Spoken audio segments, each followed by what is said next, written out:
के स्टार्ट में दो लड़कियों तारा और माया को दिखाया जाता है। तारा जो कि एक राजकुमारी है और माया जो एक दासी की बेटी है, फिर भी ये दोनों बेस्ट फ्रेंड हैं।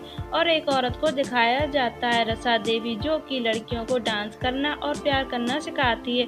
तारा और माया दोनों उनकी तरह बनना चाहती थी, जिससे वो मर्दों को बस में कर सके। माया अपनी मौसी के पास रहती है और उसे हमेशा तारा के इस्तेमाल किए हुए कपड़े पहनने को दिए जाते, जिससे उसे बहुत बुरा लगता है। जब वो ये बात अपनी मौसी से पूछती है तो उसकी मौसी कहती है कि तारा उसके बड़े भाई विक्रम को उसने पाल पोस कर बड़ा किया है, इसलिए वो तुम्हें अपने साथ खेलने देती है। ये मत भूलो कि तुम एक दासी की बेटी हो। तभी वहाँ विक्रम आ जाता है और माया को परेशान करता है। उसका एक हाथ खराब होता है। वो माया से शादी करना चाहता था, लेकिन माया विक्रम को पसंद नहीं करती थी।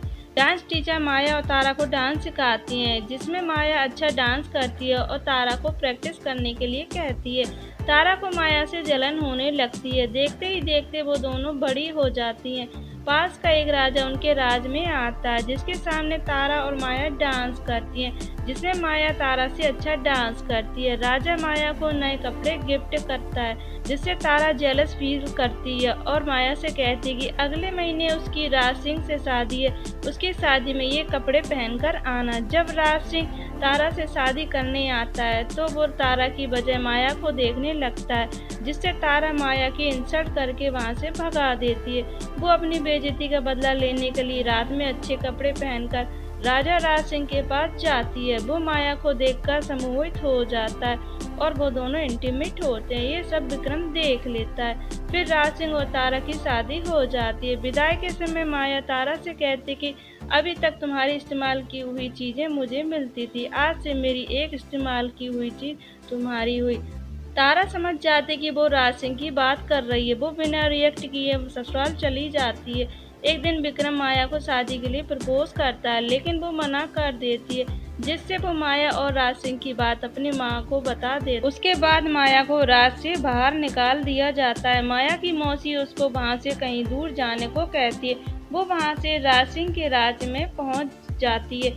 वहाँ उसे जय सिंह मिलता है, जो पत्थरों की मूर्ति बनाता था। वो बहुत दिनों से एक मूर्ति बनाने की कोशिश कर रहा था, लेकिन उसकी समझ में इमेजिनेशन नहीं आ रहा था। वो माया को देखकर इमेजिनेशन कर लेता है और उसकी तरह मूर्ति बनाता है। जय सिंह माया को रसा देवी के पास लेकर जाता है। वो माया को अपने पास रख लेती है और उसका ध्यान रखती है। जय सिंह माया को पसंद करने लगता है। एक दिन वो दोनों इंटीमेट हो जाते हैं। इसके बाद जय सिंह अपने काम पर कॉन्सेंट्रेट नहीं कर पा रहा था। उसे हर तरफ माया ही माया दिखाई दे रही थी। वो माया से ब्रेकअप कर लेता है। माया उसको बहुत समझाती है, लेकिन वो नहीं समझता।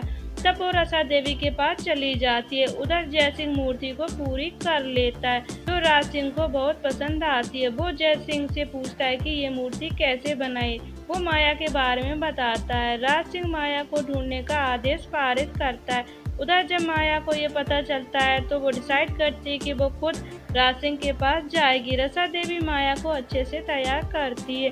उधर तारा माया के पास आती है और राज सिंह से दूर रहने को कहती है। तारा के साथ उससे कहती है कि हम रानी है और हमारा काम वंश को आगे बढ़ाना है और इन जैसी औरतों का काम राजा को सुख देना है। राज सिंह दिन भर भोग विलास में डूबा रहता है और दूसरा राजा राज सिंह के राज पर अटैक कर देता है। राज सिंह का मंत्री ये बात उसे बताता है, लेकिन उस पर कोई फर्क नहीं पड़ता और वो माया के पास चला जाता है और वो आपस में इंटीमेट होते हैं। नेक्स्ट सीन में राज सिंह जय सिंह को लेकर आता है और उससे माया की एक और मूर्ति बनाने को कहता है, लेकिन जय सिंह प्राइवेसी की कहता है। राज सिंह अपने आदमी को लेकर वहाँ से निकल जाता है। जय सिंह माया से शादी करने को कहता है, जिस पर वो एग्री हो जाती है। उधर राज सिंह विक्रम को अपने घर बुलाता है, उसके हाथ को लेकर उसका मजाक उड़ाता है और उस पर हंस। विक्रम अपनी इस बेइज्जती का बदला लेने के लिए दुश्मन राजा शाह से कांटेक्ट करता है और उसे राज सिंह के राज में हमला करने के लिए कहता है। इधर जय सिंह मूर्ति बनाने के बहाने माया से मिलता है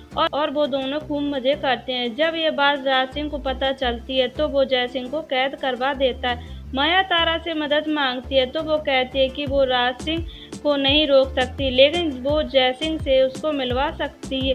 माया जय सिंह से मिलती है और उससे कहती है कि वो कहीं दूर भागकर शादी कर लेंगे। वो रात में राज सिंह से मिलती है, वो उसकी हर बात मानेगी, बदले में वो जय सिंह को छोड़ दे, लेकिन वो नहीं मानता।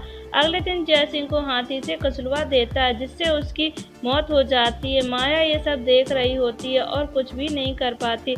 दूसरी तरफ सहार राज सिंह के राज पर हमला कर देता है और राज सिंह को खत्म कर देता है और फिर से माया को दिखाया जाता है, जो वहां से कहीं दूर जा रही थी। और इसी के साथ ये मूवी खत्म हो जाती है। Thank you for watching.